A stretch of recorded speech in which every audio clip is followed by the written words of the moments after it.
College, Jake Wightman, who just won the men's 1500 335 26. Very tight race. Another great race here at Track Fest.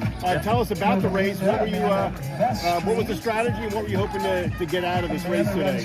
So I'm at a different part of my season. I haven't been on my training camp yet, so I'm heading up to Flagstaff after this. So I've come in undercooked, so I was a bit apprehensive about how I'd feel going through those paces. So I set off it generally because I didn't feel like if I went with the pace I could hang on to that, and thankfully for me I had enough in the last lap to claw it back. But I just want to get back racing. You can do all the training sessions in the world, but you can't replicate that feeling of being in a race and making those moves and decisions. So I'm glad I've not lost that.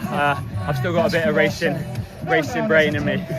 Yeah, so it sounds like you ran smart. So is that part of a maturity thing? Maybe when you were much younger, you're like, okay, I got to go out with a pacer. I got to go out fast. And now today you're like, okay, you know what? That's going to be that's the wrong move. Yeah. Tonight.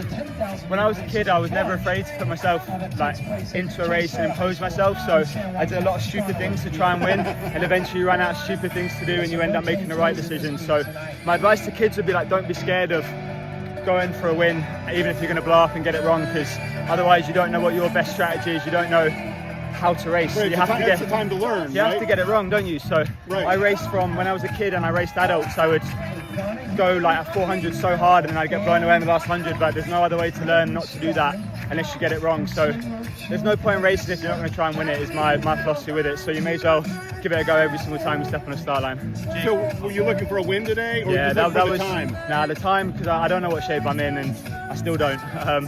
The win was the main thing for me, and all I wanted to do was put myself in a position to try and win. And if I do that, I've got a much better chance of winning than if I don't try and win it. So yeah, luckily for me, it paid off today. What's the coaching situation look like now? So I'm not coached by my dad. I'm coached by John Hartigan, and we've got a team helping with him. So not much has changed.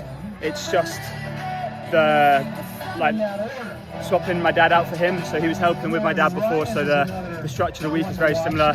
A lot of the sessions very similar, but it just saves my relationship with my dad. And I needed a little bit less intensity, which both me and my dad are the same, where we want to push the whole time, and that just ends in like me getting hurt a bit more because I'm just not as young and able to tolerate that as much as I was. So we just back off and it's a little bit more controlled, and like my dad's maybe the athlete I am, and he's designed a training week that works for me. There's not much difference, but I'm grateful for everyone helping out now, and it was just a nice fresh start for me just to enjoy training again, because I've had a miserable few years with just injuries and then not making start lines. So it's not like I was going to do anything drastic to change, but it's just the right thing for me at this point. Right. So like the injury factor played into that because you felt like you could train maybe a little bit safer?